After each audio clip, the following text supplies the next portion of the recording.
輕鬆早安。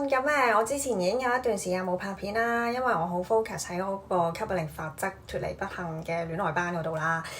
上個禮拜咧我就已經教晒5月份嘅課程啦。咁所以咧我嚟緊咧就想多翻啲時間去拍翻一啲片，去分享一啲吸引力法則嘅嘢俾大家啦。咁而我喺教嗰個過程裏邊咧，我發現咧其實咧都有啲同學仔咧對於吸引力法則咧係有一啲誤解嘅。咁所以咧我就覺得都幾值得拎出嚟同大家討論一下。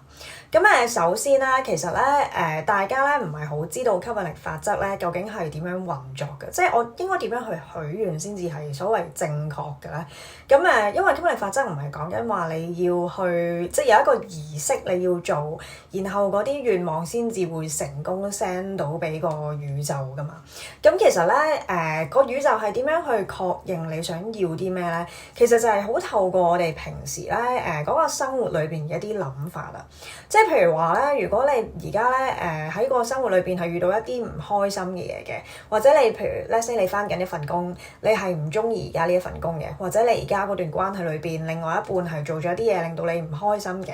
咁其實喺呢一個唔開心嘅過程裏邊咧，你自然會產生一啲諗法係希望可以改善呢一個情況㗎嘛，或者係你最低限度會知道，譬如你而家呢一個男朋友係劈腿嘅，你至少會諗啊，我真係如果佢唔劈腿就好啦，即係你都會知道自己想要啲咩㗎嘛。而呢一啲咁樣嘢咧，其實就已經 send 咗俾一個宇宙㗎啦。有好多人咧就會用淘寶啊或者網上面買嘢啊去形容呢一個許願嘅過程嘅，因為某程度上咧你已經將你即係你平時諗嘅嘢咧，就已經將你嘅一啲願望擺晒喺個 wish list 嗰度㗎啦。咁而個重點咧就係要點樣可以令到吸引力法則去將呢啲嘢帶嚟俾我哋咧？咁呢個先至係我哋要 focus on 嘅地方咯。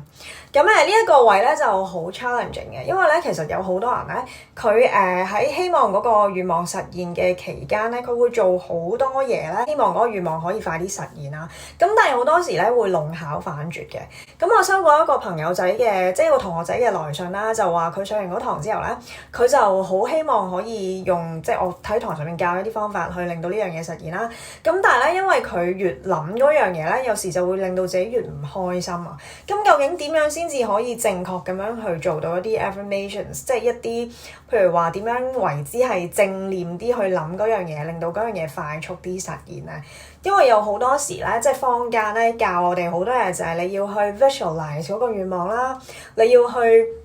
點樣幻想你已經得到嗰個願望啦，咁嗰樣嘢先至會快速實現啦。咁但係咧，其實呢一樣嘢咧，係有啲矛盾嘅，唔係個個人都識用嘅。尤其是咧，如果你係一個本身負面開嘅人啦，或者你係非常之即係你個人成日 focus 喺你自己而家周遭發生嘅，或者你而家個狀況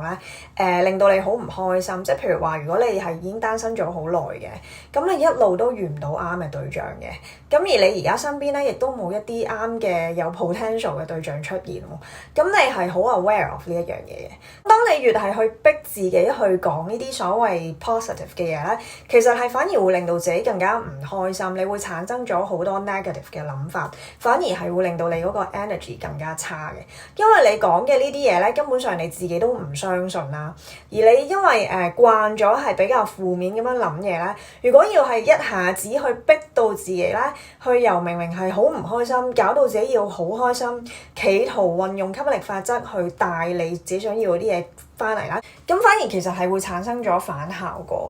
咁所以咧，你越係諗嗰樣嘢越唔開心，越意識到自己而家得唔到嗰樣嘢而更加 negative 嘅話咧，你就唔應該再去諗嗰樣嘢啦。因為你要做嘅咧，其實咧就只需要去提升翻你自己嘅 energy 啦，令到自己個人 positive 翻啦。咁唔一定要去諗一啲嘢去解決嗰件事，或者去諗一啲方法去帶嗰樣嘢翻嚟俾自己嘅。因為其實呢一個吸引力法則嘅奧妙咧，就係佢係會個宇宙係會有安排去將呢啲嘢帶俾你，係唔需要你自己去諗究竟點樣可以令到嗰樣嘢發生啊？點樣先算啊？因為有好多時咧，你越去諗呢啲嘢咧，就反而令到自己更加唔開心啊！因為你根本上就拗爆頭都唔知自己點樣可以得到嗰樣嘢啦。但係而神奇嘅嘢咧，就係當你嗰個 energy 變翻好嘅時候咧，即係當你個人唔係咁怨婦嘅時候咧，其實你就會發現身邊突然間多咗好多人去幫你啦，或者你會留意到咧有好多嘢係你以前唔會發現嘅。咁但係突然間你會發現，咦係喎，即係突然間會見到個廣告，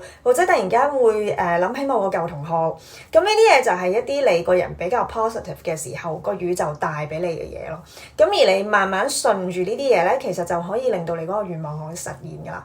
咁希望今日咧呢一條片可以幫到大家啦。咁如果你哋覺得有用嘅話咧，咁就記住 subscribe 我呢個 channel 啦。咁同埋咧你哋如果對於我嚟緊嗰啲吸引力法則嘅課程有興趣咧，可以去 relaxmorning.com 嗰度睇多啲課程資料啦。咁另外就係我個 IG 同埋 Facebook 上面亦都有好多吸引力法則同埋一啲講愛情嘅文章嘅。咁你哋有興趣嘅可以去睇下啦。咁希望大家嗰個戀愛運可以得到改善啦，同埋心想事成啦。拜拜，下次見。